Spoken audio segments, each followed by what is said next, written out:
சிஎஸ்எஸ்ல இருக்கிற செலக்டார்ஸ் பற்றி பார்க்கலாம். இப்போ இங்கே இருக்கிற HTML பேஜில் ஹெட்டிங் H1 அப்படின்னு வச்சுருக்கேன். அதில் செலக்டார்ஸ் அப்படின்னு வச்சுருக்கேன் இல்லையா? செலக்டார்ஸில் வந்து மொத்தம் வந்து 5 டைப்ஸ் இருக்குது. ஒன்று வந்து element selector, class selector, ID selector, descendant selector, group selector அப்படின்னு. எலமெண்ட் செலக்டர் அப்படின்னா இப்போ இந்த ஹெட்டிங் இருக்குல்ல, H1 டேக், H1 டேக்கில் செலக்டார்ஸ் அப்படின்னு எழுதியிருக்கேன். இப்போ போய் அந்த ஸ்டைல் டாட் சிஎஸ்எஸ் பார்த்தீங்கன்னா ஃபர்ஸ்ட் H1 போட்டு கலர் ரெட்னு கொடுத்துருக்கேன்ல, இது வந்து எலமெண்ட். H1 அப்படின்றது எலமெண்ட். இது வந்து HTML டேக்னு சொல்லுவாங்க, சிஎஸ்எஸ்ல எலமெண்ட்னு சொல்லுவாங்க. H1 அப்படின்ற இந்த எலமெண்ட்டை நான் வந்து ரெட் கலரில் மாற்றிருக்கேன். அதுக்கு நான் என்ன யூஸ் பண்ணியிருக்கேன், H1 அப்படின்னு போட்டு கர்லி பிரேசஸ் ஓப்பன் பண்ணி கலர் ஈக்குவல் டு ரெட் அப்படின்னு வச்சுருக்கேன். இது வந்து எலமெண்ட் செலக்டார்.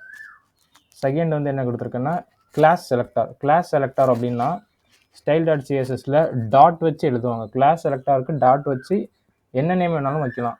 நான் இப்போ வந்து க்ரீன் அப்படின்னு ஒரு நேம் வச்சுருக்கேன். பொதுவாக வந்து ப்ரோக்ராமிங் பண்ணும்போது எல்லாருக்குமே புரிகிற மாதிரி மீனிங்ஃபுல்லான ஒரு நேம் தான் வைக்கணும். இப்போ வந்து நான் கிளாஸ் செலக்டாருக்கு டாட் க்ரீன் அப்படின்னு வச்சு கர்லி பிரேசஸ் ஓப்பன் பண்ணி கலரை வந்து க்ரீன் அப்படின்னு செட் பண்ணியிருக்கேன்.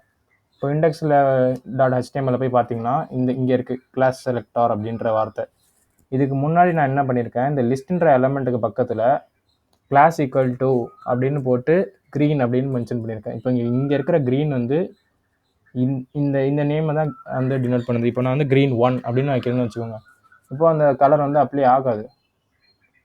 நான் இப்போது இந்த கிளாஸ் செலக்டாரில் போயிட்டு க்ரீன் 1 அப்படின்னு கொடுத்தேன்னா அது அப்ளை ஆகும். ஐடி செலக்டாரை வந்து மேக்ஸிமம் எதுக்குமே சிஎஸ்எஸ்லலாம் யூஸ் பண்ண மாட்டாங்க. ஏன்னா அது ஜாவா ஸ்கிரிப்ட் ரிலேட்டடான ஒரு விஷயம். இப்போ பாருங்கள், கொஞ்சம் லோட் ஆகிட்டு இருந்தது வந்துட்டு. இப்போ ஸ்டைல் டாட் சிஎஸ்எஸை பொறுத்த வரைக்கும் இப்போ க்ரீன் 1 அப்படின்னு நான் வச்சுருக்கேன். அதே தான் நான் இங்கேயும் க்ரீன் 1 அப்படின்னு மென்ஷன் பண்ணேன்னா அந்த கலர் இங்கே வந்துருச்சு. அவ்வளோதான், நீங்கள் என்ன நேம் வேணாலும் வைக்கலாம். ஐடி செலக்டார் இப்போ வந்து ஐடி ஈக்குவல் டு ப்ளூ. இப்போ இங்கே கிளாஸில் நீங்கள் என்ன நேம் வச்சிங்களோ அதே மாதிரி ஐடிக்கு என்ன நேம் வேணாலும் வைக்கலாம். ஆனால் நிறைய கிளாஸஸ் யூஸ் பண்ணலாம். ஐடியை பொறுத்த வரைக்கும் ஸ்பெசிஃபிக்காக ஒரே ஒரு ஐடி மட்டும் தான் யூஸ் பண்ணணும் ஒரு வெப்பேஜுக்கே. இப்போது ஐடி செலக்டாருக்கு நீங்கள் ஹேஷ் சிம்பிள் யூஸ் பண்ணணும். கிளாஸுக்கு வந்து நீங்கள் டாட் வச்ச மாதிரி ஐடிக்கு ஹேஷ் வைக்கணும். ஹேஷ் போட்டு ப்ளூன்னு வச்சு நான் மென்ஷன் பண்ணியிருக்கேன். இப்போ அதே தான் இங்கேயும் ஐடி ஈக்குவல் டு ப்ளூ அப்படின்னு வச்சுருக்கேன். இது வந்து ஐடி செலக்டார். பொதுவாக இந்த மாதிரி ஐடி செலக்டார்ஸ் எல்லாம் வந்து சிஎஸ்எஸ்ல யூஸ் பண்ணாதீங்க. ஏன்னா ஜாவா ஸ்கிரிப்ட்லேயும் ஐடி இருக்குது. ஒரு ஸ்பெசிஃபிக்கான எலமெண்ட்டை பிக் பண்ணி அதுக்கு தேவையான ஃபங்க்ஷன்ஸ் எழுதுறதுக்காகலாம் ஐடி யூஸ் பண்ணுவோம். ஸோ சிஎஸ்எஸ்ல ஐடி யூஸ் பண்ணுறதை அவாய்ட் பண்ணிக்கோங்க. டிசெண்டன்ட் செலக்டார் அப்படின்னா இப்போ பாடியில் இருக்கிற லிஸ்ட்டு எல்லாத்துக்குமே வந்து இந்த ப்ளூ வயலட் அப்படின்ற கலர் வந்து அப்ளை பண்ணிடு அப்படின்னு சொல்லியிருக்கேன்.